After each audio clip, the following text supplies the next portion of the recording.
recorded something on his camera. January 15th. What are you doing? I'm gonna break down this damn door. A Lifetime original movie. These rooms are built like safes. She's gonna call the cops. Be an idiot, there's no cell signal. Nicole R. Parker. What's that sound? Drea Di Matteo. Directed by Boris Kodjo. How long can your kid go for? Safe Room. All right, that's part of the trailer for the new movie Safe Room. The original Lifetime thriller premieres next Saturday. It follows a widowed mother played by Nicole R. Parker who must protect her 14-year-old son who has autism after he accidentally witnesses a break-in and records a horrific murder.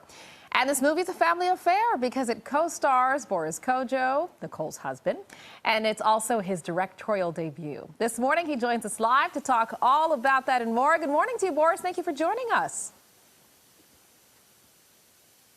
Hey, good morning. Happy New Year again. Happy New Year. What a way to start off the year. Listen, I was watching the full trailer and your heart just starts racing. Nicole did a great job. I mean, my goodness, she and the other actors. What was the idea behind the film? What was the message that you were trying to convey here? You know, the movie is about a mother and a son who has autism, and the mother goes from really dealing and managing her daily struggles to getting to know her son all over again.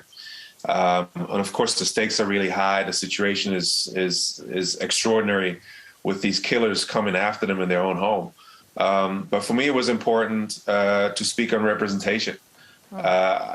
Young Nick Sanchez, the actor who portrays Ian, he's on the spectrum, so he brought a truth and authenticity to the part that was second to none, and the audience really gets to fall in love with him through the eyes of my wife.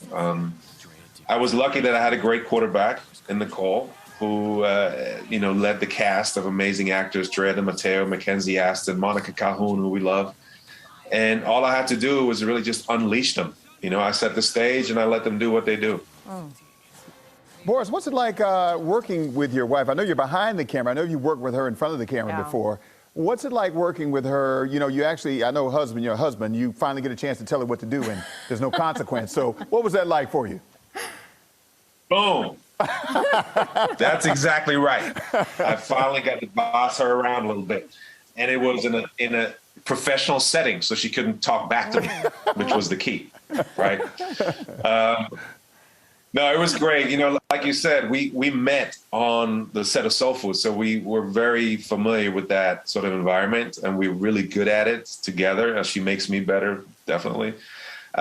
It was great, and I trust her implicitly, and she trusts me. So I knew that the movie was in great hands because she was leading the cast, and she set the tone. Because, again, when you step on the foot on the set, the number one on the call sheet, which was her, sets the tone in terms of energy and professionalism.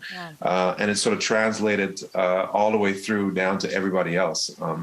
So I got really lucky that this was my first movie. You know, Boris, I got to ask you, I mean, I love Nicole. I remember her on Soul Food. I wanted to be a lawyer for the longest time because I just remember her on the show. She was just so smart and gorgeous, obviously. Both of y'all are great, are good looking. But aside from your work on screen, people also admire your relationship, your marriage. You've been married since 2005. Y'all are unproblematic. You don't see drama, at least out here, right, on the tabloids and stuff. How do you maintain this marriage? I know it's obviously probably not perfect, but how do you do that? Wow, you know, it's day by day, right? I mean, putting a lot of effort into understanding each other, understanding yourself, and learning and making mistakes and forgiving and recovering and trying and begging and focusing on things that are truly important, which is communication. And we have 2 kids, 2 amazing teenagers. So that brings a whole other element into your relationship, right? Because now you have 2 young adults that you're sort of shaping and forming. And the past 2 years have been rough on everybody, right? So we had these tough conversations every single day at the dinner table about whether it was the pandemic or the other pandemic, you know, social justice, equality, and just, you know what it is? Don't ever give up.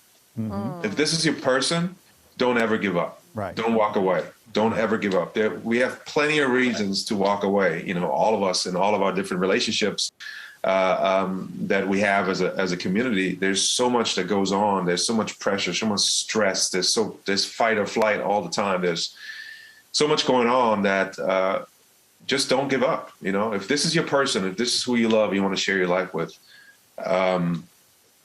do your best in every single day, and don't ever give up. I love that. Don't ever give up on your person. Listen, we wish you much success, both in terms of your careers and your marriage. We love to see you, and looking forward to checking out this movie as well. Thank you so much for coming on, Boris. Appreciate it. Thank you. Happy New Year, everybody. Happy New Year. Take care. Just a reminder, you can catch the premiere of Safe Room on Saturday on Lifetime. That's next Saturday. So looks like a great movie, Holly. Oh, he's clear. Okay.